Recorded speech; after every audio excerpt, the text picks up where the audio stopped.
అందరూ ఎలా ఉన్నారు? బాగున్నారా? అనే బాగున్నాను ఫ్రెండ్స్. ఇవాళైతే మీల్ మేకర్ ఉల్లికారం మసాలాకి నేను మీల్ మేకర్ని జస్ట్ మామూలు వాటర్లోనే పసుపు ఉప్పు వేసేసి ఇలా నానబెట్టేసుకున్నాను. ఇప్పుడు ఇందులో మసాలా నేను తీసుకున్నాను, కొన్ని లవంగాలు తీసుకున్నాను, అలాగే వెల్లుల్లిపాయలు తీసుకున్నాను, ఉల్లిపాయలు తీసుకున్నాను, ఎండుమిరపకాయలు తీసుకున్నాను, అలాగే ఉప్పు కారం జీలకర్ర ఇవి వేసేసాను. ఇంకేమీ వేయలేదు, దాల్చిన చెక్క కానీ ఇలాచి కానీ ఏం వేయలేదు. జస్ట్ లవంగాలు ఒక 3-4 వేసాను, అలాగే ఎండుమిరపకాయలు వేసాను, జీలకర్ర, ఉప్పు కారం పసుపు వెల్లుల్లిపాయలు మాత్రం కంపల్సరీ వేయాలి. మనం కూర చేసేటప్పుడు అల్లం వెల్లుల్లి పేస్ట్ ఎలాగో వేస్తాం కాబట్టి. సో ఇది మనం గ్రైండ్ చేసేసుకోవాలి. ఆ గ్రైండ్ చేసేసుకున్నప్పుడే మనం పల్లీలు వేసేసుకుందాం. సో తగినన్ని పల్లీలు వేసేసుకుంటాను. అలాగే కూర పొడి చేశాను కదా, ఆ కూర పొడి కూడా నేను వేసేసి గ్రైండ్ చేసేస్తాను. సో దట్ మనకి మంచి థిక్ కన్సిస్టెన్సీలోకి వస్తుంది. పల్లీలు బదులు జీడిపప్పులు కూడా వేసుకోవచ్చు. మీరు ఈ పల్లీలు బదులు రీప్లేస్గా జీడిపప్పులు కూడా వేసుకోవచ్చు. సో ఇంకా నేను కొబ్బరి అలాంటివి ఏం వేయట్లేదు, అంత ఈ పొడిలోనే ఉంటుంది.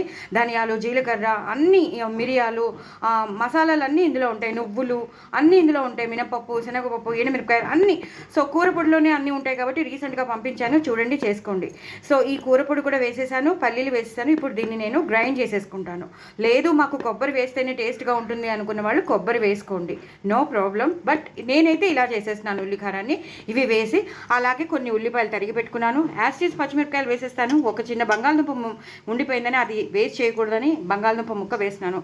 కరివేపాకు కొత్తిమీర నేను పుదీనా తెచ్చుకుంటాను హార్వెస్ట్ చేసి. అప్పటిలోపల నేను మీకు ఇది నేను రెడీ చేసి చూపిస్తాను. పేస్ట్ అయిపోతుంది, కూర కూడా చేసేటప్పుడు మీకు చూపిస్తాను. సో బాండీ పెట్టేసుకున్నానండి. బాండీలో జీలకర్ర 3 లవంగాలు 1 ఇలాచీ వేసాను, అంతే, ఇంకేం వేయలేదు. అది వేసేసాక పచ్చిమిరపకాయలు వేసుకున్నాను. పచ్చిమిరపకాయలు కొంచెం యాస్టీస్గా వేసేసుకున్నాను. చూడటానికి బాగుంటుంది, తినడానికి బాగుంటుంది, చాలా ఇంప్రెసివ్గా ఉంటుంది, కూర కూడా అట్రాక్టివ్గా ఉంటుంది. సో ఫస్ట్ చూడగానే మనకి తినాలనే భావన రావాలి కదా, అందుకని ఇలా వేసేసాను. సో కొరుక్కుని తినేవాళ్ళు కొరుక్కుని తినచ్చు అనమాట. సో పచ్చిమిరపకాయలు కూడా బాగా వేగిపోయాక ఉల్లిపాయలు వేసేసాను. ఉల్లిపాయలు కూడా బాగా వేగిపోయాక నేను పసుపు వేసేసుకున్నాను. పసుపు కూడా ఒక్కసారి ఇలా వేయించేసాక నేను అల్లం వెల్లుల్లి పేస్ట్ వేసేస్తాను. అందులో కూడా నేను మసాలాలో నేను మీకు ఇందాక చూపించిన మసాలాలో వెల్లుల్లిపాయలు వేసాను. ఇప్పుడు కూడా నేను అల్లం వెల్లుల్లి పేస్ట్ వేసేసాను. అది ఒక్కసారి పచ్చివాసన పోయే వరకు ఇలా వేయించేసుకోవాలండి. వేయించేసుకున్నాక మీకు చూపిస్తాను. ఉల్లిపాయలు కూడా బాగా వేగిపోయాయండి. ఇప్పుడు నేను ఇందాక చేసిన పేస్ట్ ఉంది కదా, ఆ పేస్ట్ వేసేసుకుంటున్నాను. ఆల్రెడీ పల్లీలన్నీ వేయించిన పల్లీలే కాబట్టి ఆ పేస్ట్ వేసేసుకుంటున్నాను. వేసేసుకుని ఇలాగా కలిపేసుకుంటాను. సో దట్ మొత్తం అంతా ఈ ఉల్లిపాయలు ఈ పచ్చిమిరపకాయల్లోకి మిక్సప్ అయిపోవాలి.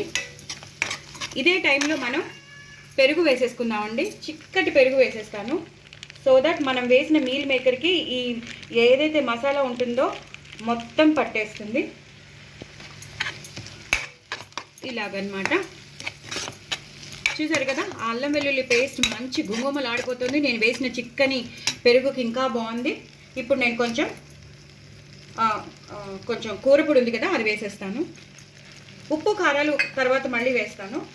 యాక్చువల్లీ అవసరం లేదు, అన్నీ వేసేసాను మిక్సీలో.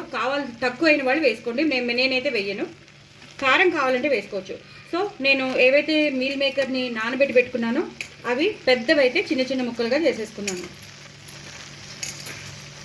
ఇలాగా ఒక్కసారి వేయించేసుకోవాలి. ఈ మసాలాలో మొత్తం అంతా వేయించుకోవాలి. సో బాగా ఒక్కసారి దగ్గరగా వచ్చాక మీకు చూపిస్తాను. చూసారు కదండి, మనం వేసిన మసాలా అంతా దీనికి పట్టేసింది. ఇప్పుడు మనం గ్రైండ్ చేసుకున్న వాటర్ ఉంటుంది కదా, అది వేసేద్దాం. మీరు గ్రైండ్ చేసుకున్న వాటర్ని వేసేస్తే ఇలాగా మంచిగా మనకి దగ్గరగా వచ్చేస్తుంది. అదంతా మొత్తం పీల్ చేసుకుంటే మీల్ మేకర్ అనేది బాగా పీల్ చేసుకుంటుంది.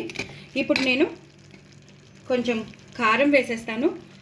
ఆల్రెడీ పచ్చిమిరపకాయలు వేసాను, బట్ కారం కొంచెం స్పైసీగా ఉంటే బాగుంటుంది కదా, కొంచెం వేసాను. అలాగే టమాటో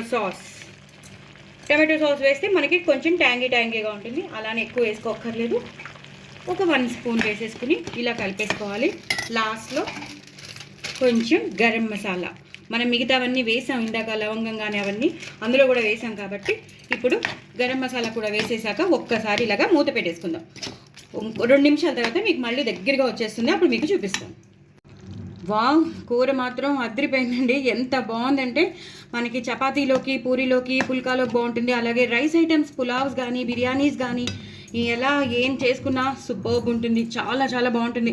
మీకైతే నాన్ వెజ్ లాగే కనిపిస్తుంది కదా, మటన్ కర్రీ లాగా కనిపిస్తుంది, బట్ ఇది మటన్ కర్రీ కాదండి, pure veg meal maker curry. అద్రిపోయింది, చాలా చాలా విటమినైజ్డ్, చాలా విమెన్కే కాదు ఎదిగే పిల్లలకి చాలా చాలా మంచిది.